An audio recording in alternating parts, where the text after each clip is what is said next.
미우라 아야코라는 사람이 조그만 가게를 열었습니다.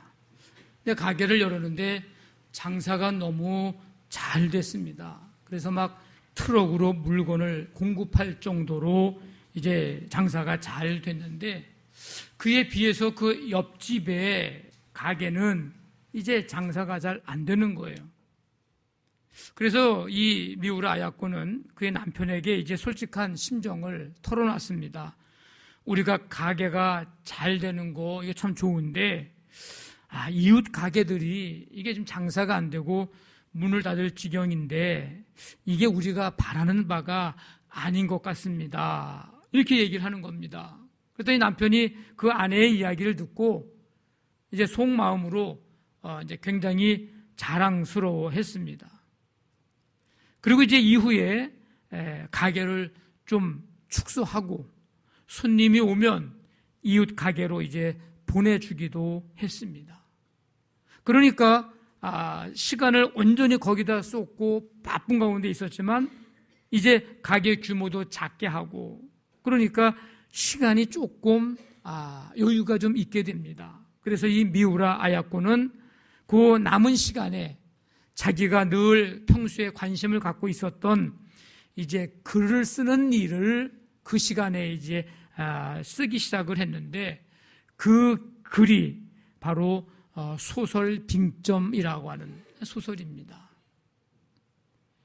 아야코는 이 소설을 신문에 응모를 하고 당선이 됩니다. 그래서 이 가게에서 버는 돈보다 몇백 배의 부와 또 명예를 얻게 됩니다. 그것은 바로 그 미우라 아야코의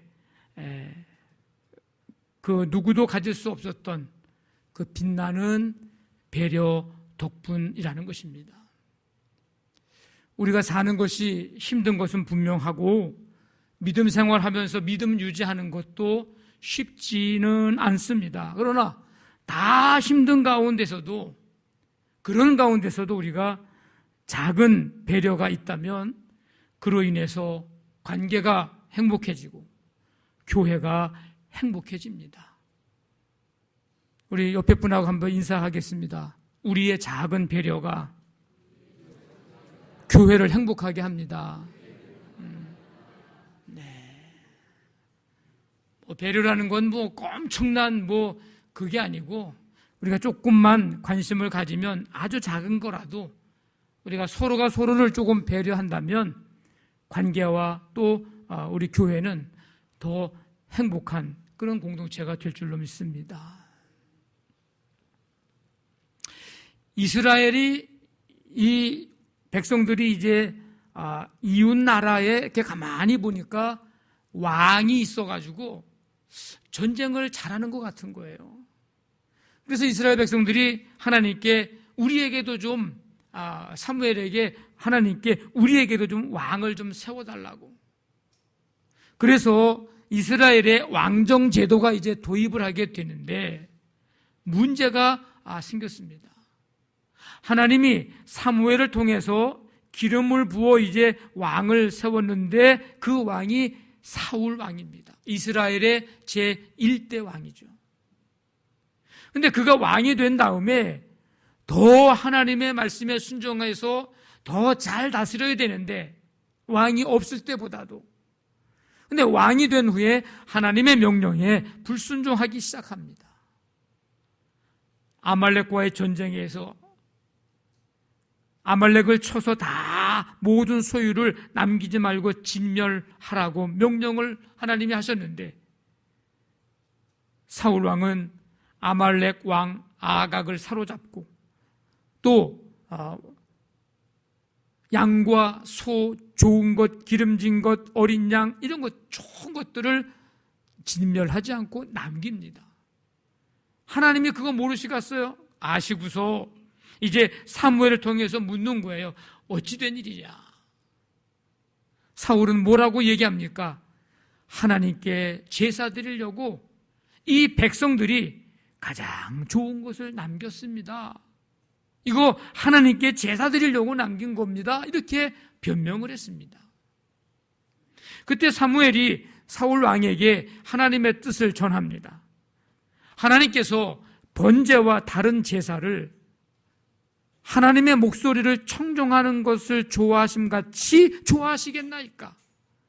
순종이 제사보다 낫고 듣는 것이 수량의 기름보다 나으니 이는 거역하는 것은 점치는 것과 같고 완고한 것은 사신 우상에게 절하는 죄와 같음이라. 왕이 여호와의 말씀을 버렸으므로 여호와께서도 왕을 버려 왕이 되지 못하게 하셨나이다. 그 이후에 사무엘은 죽는 날까지 사울을 다시는 보지 않았습니다. 사무엘은 하나님이 사울을 이스라엘 왕 삼으신 것을 후회하신다는 것을 알고 있었지만 마음 한구석에는 사울 왕에 대한 미련이 남아 있었습니다. 그래서 15장 35절에 보면 사울을 왕을 위해서 사무엘이 슬퍼했다고 얘기합니다. 그러니까 하나님이 그 모습을 보시고 사무엘에게 너 언제까지 슬퍼만 하고 있을 것이냐고 책망하시면서 이새의 집에 가서 이제 아들 중에서 한 사람에게 기름을 부어서 사울 왕 다음으로 이제 이스라엘을 다스릴 왕을 세우라고 말씀하십니다. 이새의 아들은 8명이에요. 아마 한 사람은 장가들기 전에 세상을 먼저 떠난 것 같습니다. 그래서 성경에 보면 이새의 아들이 8명인데 7명만 이름이 등장을 합니다. 어쨌든 사무엘은 이제 이새의 집에 가서 이제 왕을 세울 사람에게 기름을 부어야 되는데 지금 사울 왕이 살아있잖아요.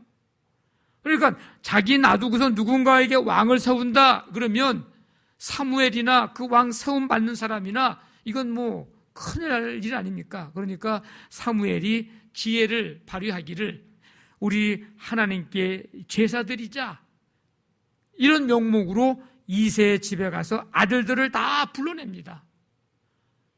명분은 제사 드리자는 명분이지만 사실은 기름 부을 왕을 찾고자 모이는 거죠. 그래서 이제 아들들을 다 불러내어 놓고 이제 한 사람씩 눈여겨봅니다. 첫째 아들 엘리압, 그가 이제 제사 드리러 나오는 거예요. 사무엘이 이렇게 보니까 야, 이건 뭐 더 이상 둘째, 셋째 뭐 볼 것도 없어요. 여호와의 기름 부을 자가 과연 주님 앞에 있도다. 그러면서 이제 그에게 기름 부을 마음을 가지고 있는데 하나님이 말씀하십니다. 그의 용모와 키를 보지 말아라. 내가 이미 그를 버렸노라. 내가 보는 것은 사람과 같지 아니하니 사람은 외모를 보거니와 나 여호와는 중심을 보느니라. 그래서 엘리압은 기름 부음 받지 못했습니다. 둘째 아비나답이 사무엘 앞을 이제 지나갑니다. 하나님은 그를 택하지 않으셨습니다. 셋째 삼마가 이제 사무엘 앞을 지나갑니다. 그도 택하지 않습니다. 느다넬, 랏데, 오셈 이 아들들이 차례로 사무엘 앞을 지나갑니다. 하나님은 아무도 택하지 않으십니다. 그러면 분명히 이새의 아들 가운데서 기름을 부으라 그랬는데 다 지나가고 이제 아들이 없는 거죠. 이새를 부릅니다. 아들들이 다 여기 온 거냐? 그랬더니 아버지가 이새가 얘기하기를 양을 지키느라고 지금 자리에 없는 막내 다윗이 지금 들에서 양 지키고 있습니다. 데려와라. 사무엘이 이렇게 보니까 빛이 붉고 눈이 빼어나고 얼굴이 아름답고 하나님이 이가 그니 일어나 기름을 부으라. 그래서 사무엘이 기름 뿔병을 가져다가 다윗에게 기름을 붓고 그랬더니 그날 이후로 다윗이 여호와의 영에게 크게 감동이 되었다. 이렇게 말씀합니다. 다윗은 유대 땅 베들레헴에서 이새의 8번째 아들, 이 막내로 태어납니다. 어릴 때부터 아버지의 양을 지키면서 하나님의 놀라운 역사를 이제 경험하게 되죠. 사무엘상 17장에서 다윗이 골리앗과 싸우러 나아가서 그 나아가기 전에 사울 왕에게 다윗이 한 말이 있어요. 이 말을 들으면 다윗이 어떤 신앙을 가지고 있었는지, 하나님께서 보신 다윗의 그 중심, 그게 뭔지를 우리가 알 수 있는데 17장 36절 37절 보면 이제 다윗이 사울 왕에게 하는 얘기입니다. 주의 종이 다윗을 얘기하는 거예요. 사자와 곰도 쳤은즉, 양을 지킬 때 사자와 곰을 쳤다는 겁니다. 그런즉 살아계신 하나님의 군대를 모욕하는 이 할례받지 않은 이 블레셋 사람 골리앗이리까? 무슨 말입니까? 그 하나님이 치신다는 거죠. 여호와께서 나를 사자의 발톱과 곰의 발톱에서 건져내었은즉 나를 이 블레셋 사람의 손에서도 건져내시리이다. 지금 다 벌벌 떨고 지금 아무도 골리앗 앞에 나가지 못하고 있는 상황에 다윗이 지금 사울 왕에게 하는 얘기입니다. 그리고 다윗이 이 블레셋 사람 골리앗 앞에서 담대하게 선포하는 말씀을 들어보면 다윗이 어떤 신앙을 가졌는지, 어떤 중심의 삶인지를 알 수 있는데 41절에 보면 여호와의 구원하심이 칼과 창에 있지 아니함을 이 무리에게 알게 하리라. 전쟁은 여호와께 속한 것인즉 그가 너희를 우리 손에 넘기시리라. 36절, 37절, 41절에 사울 왕에게 골리앗에게 한 이 다윗의 이 고백, 이 말씀은 보면 다윗의 신앙은 살아계신 하나님을 믿는 신앙이었습니다. 다윗의 신앙은 건져내시는 하나님을 믿는 신앙이었습니다. 다윗의 신앙은 구원이 칼이나 창이나 큰 키에 있지 않고 하나님께 있음을 믿는 신앙이었습니다. 하나님이 보실 때 중심에 이 믿음을 가진 이 다윗, 얼마나 하나님께서 기뻐하셨겠어요? 얼마나 마음에 흡족해 하셨겠어요? 그 다윗에게 하나님께서 사무엘을 통해서 기름을 부었습니다. 다윗은 이 기름 부음 받은 이후로 여호와의 영, 즉 성령님께서 임하셨습니다. 기름 부음은 성령의 임재와 더불어 성령의 능력을 의미합니다. 이제 이 이후로 다윗은 하나님의 성령의 임재하심과 그 능력을 힘입어서 하나님의 기뻐하시는 일들을 감당하며 이제 이후에 40여 년 동안 이스라엘의 왕으로서의 나라를 통치하게 됩니다. 그러면 이 기름 부음을 받은 다윗, 그의 이후의 삶은 어떠했는가? 우리는 이 다윗을 통해서 성령의 기름 부음 받은 자의 삶이 무엇인지를 우리는 살펴보려고 합니다. 이거는 다윗이 기름 부음을 받은 후에 어떻게 변화되었는가? 성령의 기름 부음 받은 자의 삶은 어떤 삶이어야 하는가 하는 것과 같은 내용입니다. 성령의 기름 부음을 받은 사람은 늘 하나님께 물으며 삽니다. 그날 이후로 다윗이 여호와의 영에게 크게 감동되니라. 다윗이 기름 부음을 받은 이후에 성령의 충만함을 입었고 성령님은 다윗을 움직이기 시작하셨고 다윗의 마음을 움직이기 시작하셨습니다. 다윗이 결정하고 선택하는 것이 아니라 하나님이 그를 당신의 능력으로 사로잡아 이끌기 시작하셨습니다. 그래서 여러분들이 사무엘 상하를 쭉 읽다 보면은 다윗이 가는 곳마다 이기게 하시니라 이런 말씀들이 나옵니다. 다윗이 이긴 게 아니에요. 다윗의 능력, 다윗의 결정으로 이긴 게 아니에요.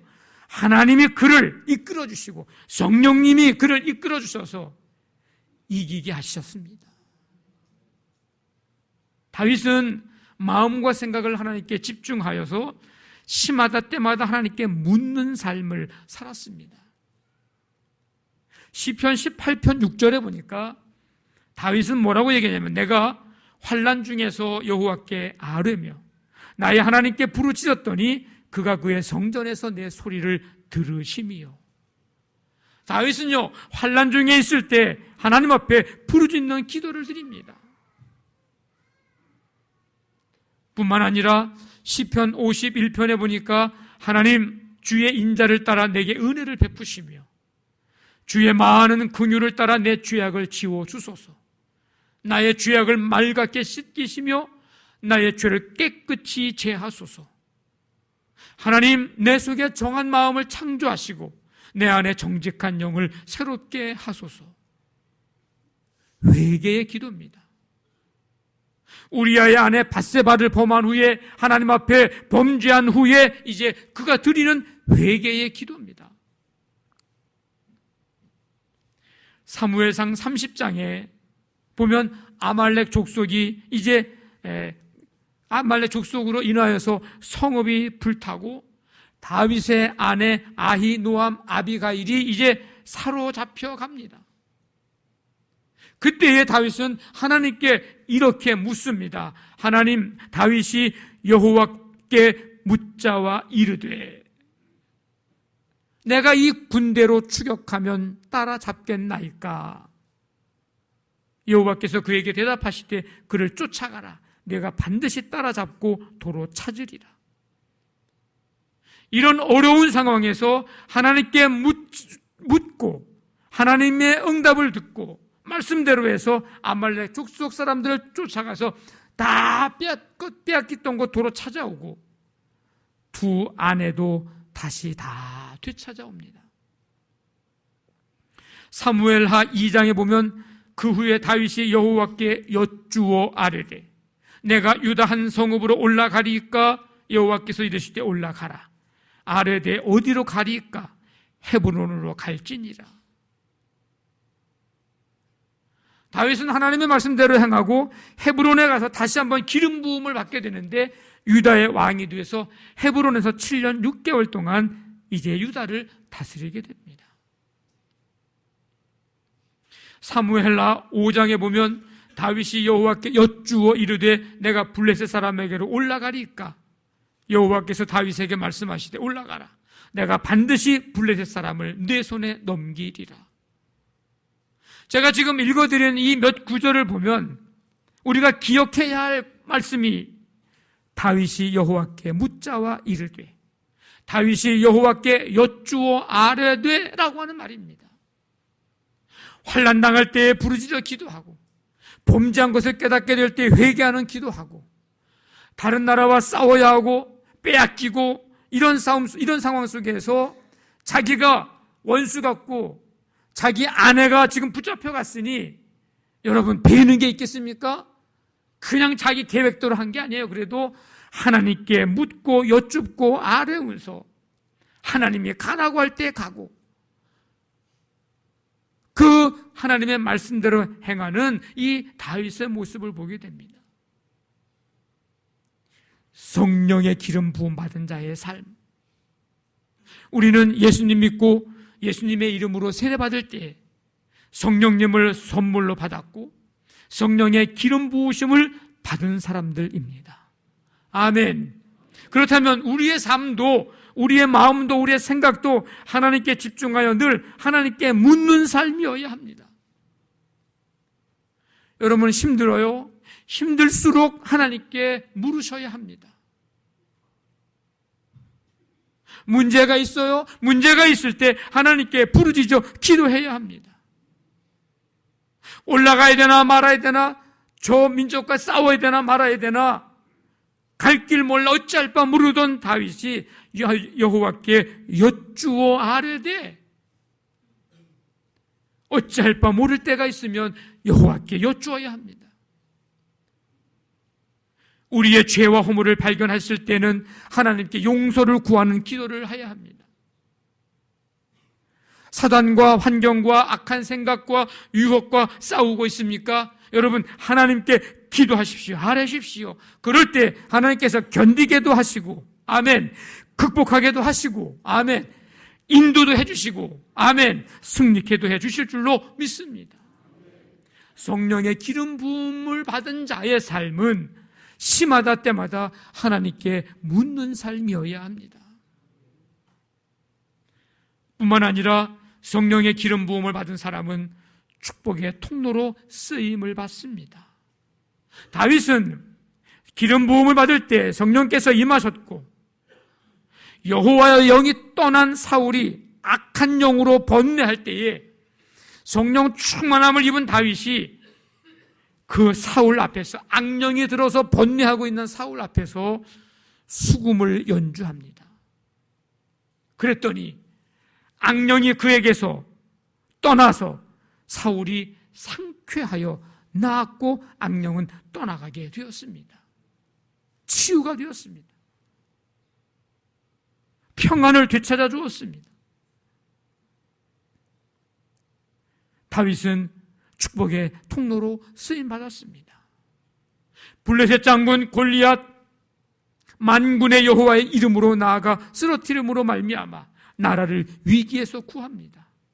축복의 통로로 쓰임을 받았습니다. 오순절날 성령 강림으로 인하여서 성령 충만하게 된 베드로 담대하게 복음을 전해서 주께로 돌아오는 자가 3,000명이나 더하였고, 나면서부터 못 걷게 되며 구걸하던 불행한 삶을 살았던 사람에게 은과 금이 아닌 예수 그리스도의 이름을 주어 구걸하던 인생에서 벗어나게 하시고, 평생 성전문 앞에만 앉아 있었지 한 번도 성전 안으로 들어가지 못했던 인생에서 이제는 성전에 들어가며 걷기도 하고 뛰기도 하고 하나님을 찬송했습니다. 다 축복의 통로로 쓰임 받은 것입니다. 뿐만 아니라 오순절 마가의 다락방에서 오로지 저녁 기도에 힘썼던 사람들, 그 성령의 충만함을 힘입었던 사람들, 그들의 그 모임이 교회가 됐고, 그들로 말미암아 세계 열방의 복음이 전파되어져서 세계 모든 백성들이 구원받을 수 있는 놀라운 역사를 이루며 축복의 통로로 그들은 쓰임 받았습니다. 성도 여러분, 다윗은 목동에서 왕이 되는 복을 받았죠. 사망의 골짜기와 같은 그런 위험과 고난의 상황에서 생명을 보호받고 구원받는 복을 받았습니다. 수많은 복을 받았지만 다윗은 그 복을 혼자만 받고 누리지 않았어요. 축복의 통로로 쓰임을 받았습니다. 여러분, 우리도 그에 못지않은 복을 받은 사람들입니다. 부족하고 연약하고 정말 죽을 수밖에 없는 그런 나를 구원해 주시고 성령님을 선물로 주셨습니다. 굉장한 복입니다. 시마다 때마다 은혜 주시고 평강 주시고 함께 하셨습니다. 이제 그 복을 우리도 전해줄 수 있는 통로가 되어야 합니다.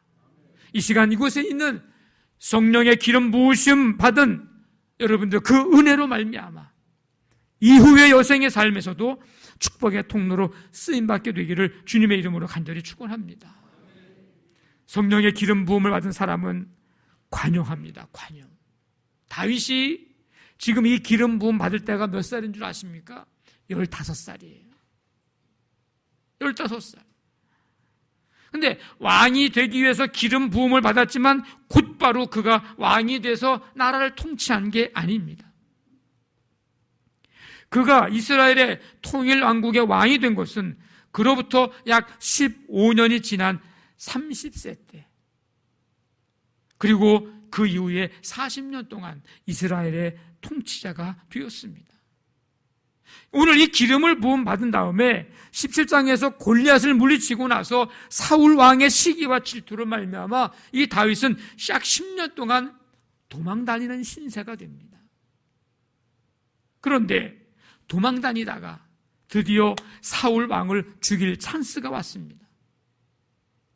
그런데 다윗은 사울의 겉옷 자락만 살짝 베는 것으로 그냥 끝내버리고 맙니다. 신하들은 죽이자고 하죠. 근데 다윗은 옷자락만 베갖고 나옵니다. 그 옷자락 벤 것까지도 마음에 찔려가지고 다윗과 함께하던 사람들에게 사울을 해하지 못하게 합니다. 그 일이 있으면 또 얼마 지나지 않아서 사울을 죽일 두 번째 기회가 옵니다. 사울의 머리 곁에 있는 창과 물병만 가지고 조용히 나옵니다.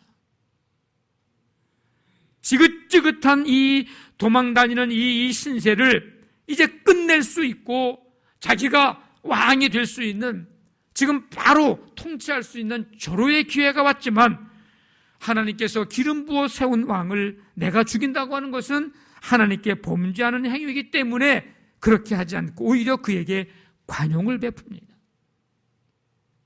생명을 중히 여기는 마음으로 복수할 수 있었지만은 사울에게 복수가 아닌 관용을 베풉니다. 왜?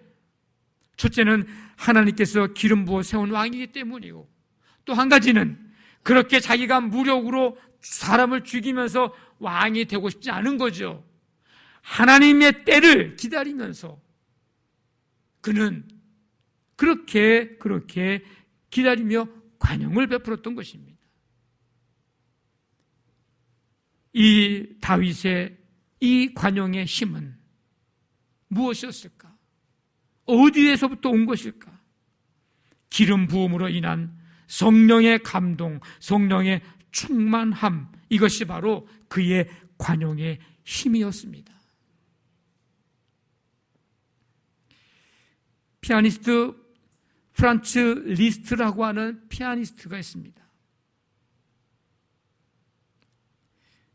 헝가리 작곡가로 알고 있는데, 그가 이제 어느 날 이렇게 여행을 하고 이제 작은 도시를 들렀는데, 그 리스트 제자를 자칭을 하는 한 어떤 여성 피아니스트가 극장에서 이제 연주회를 한다고 그래가지고 이 리스트가 이제 간 겁니다. 도대체 어느 제자가 연주회를 하나? 가서 이렇게 팜플렛을 보니까 이름이 아무리 생각해도 모르는 이름이에요. 여러분, 제자면은 그래도 다 알 거 아닙니까?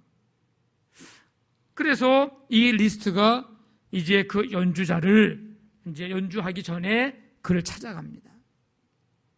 그랬더니 오늘 지금 연주하려고 했던 이 피아니스트가 이렇게 말하는 거예요. 죄송합니다.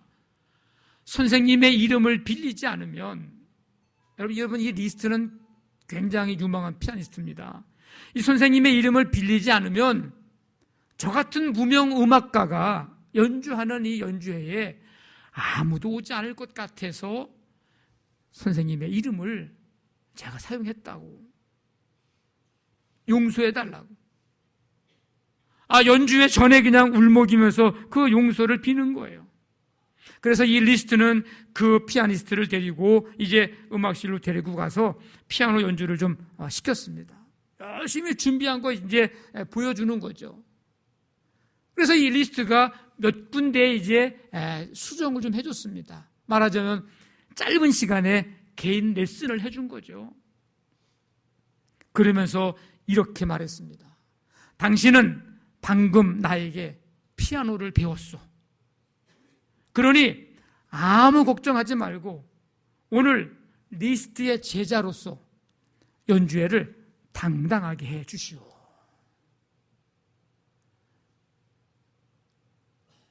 우리 같으면 명예 훼손이니 뭐니 어쩌니 저쩌니 해서 고소하고 재판하고 난리 날 텐데, 이 리스트는 거기서 몇 군데 지적해 주면서 이제 당신 내 제자니까 오늘 아무 걱정하지 말고 연주하라고 관용을 베푸는 거죠. 1900년 강화에 조금 가다 보면은 북쪽에 홍의 마을이 있습니다. 홍의 마을, 지금도 있습니다. 홍의 교회가 있습니다.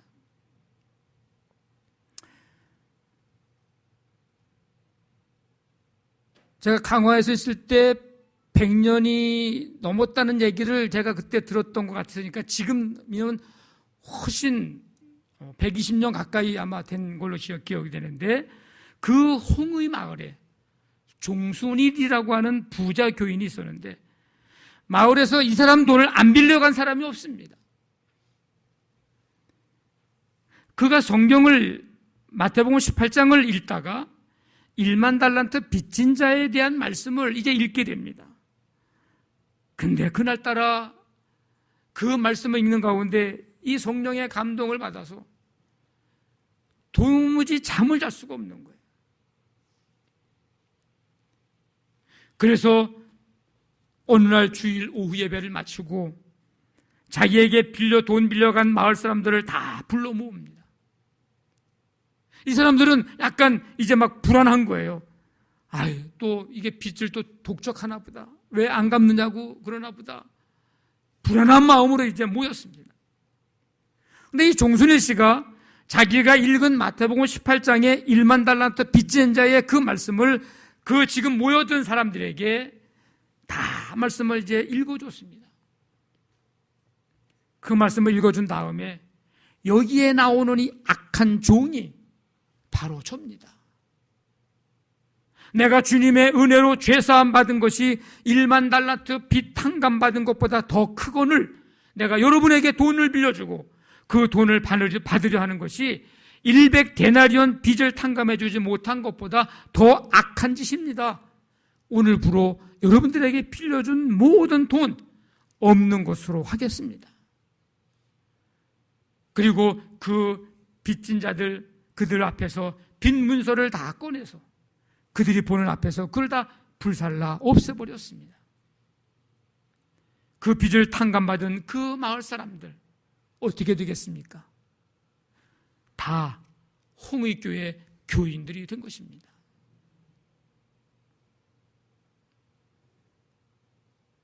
사도행전 7장에 보면 복음 전하다가 스데반이 돌에 맞아 순교당하는 장면이 나오는데 그가 돌에 맞아 순교를 당하는 순간에도 성령 충만해서 하늘을 우러러 주목하면서 이렇게 기도하죠.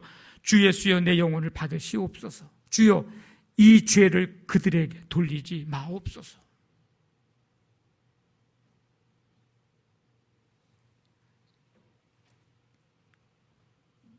세례 요한으로부터 요단강에서 세례를 받으시고 물에서 올라오실 때에 하늘이 열리고 성령이 예수님 위에 비둘기같이 임하셨습니다.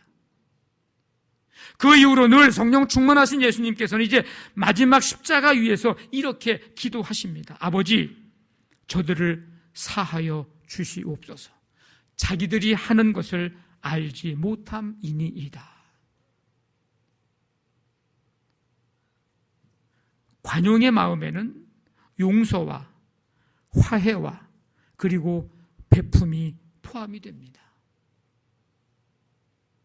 성도 여러분, 오늘 이 자리에 모인 우리 모두에게, 여러분 한 사람 한 사람 모두에게 성령의 기름 부으심의 은혜가 임하고 그 은혜 속에서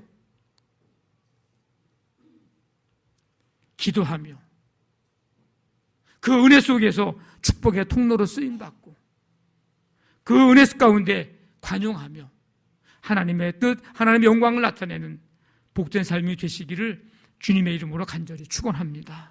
아멘. 다 일어나서 함께 찬송합니다. 191장 내가 매일 기쁘게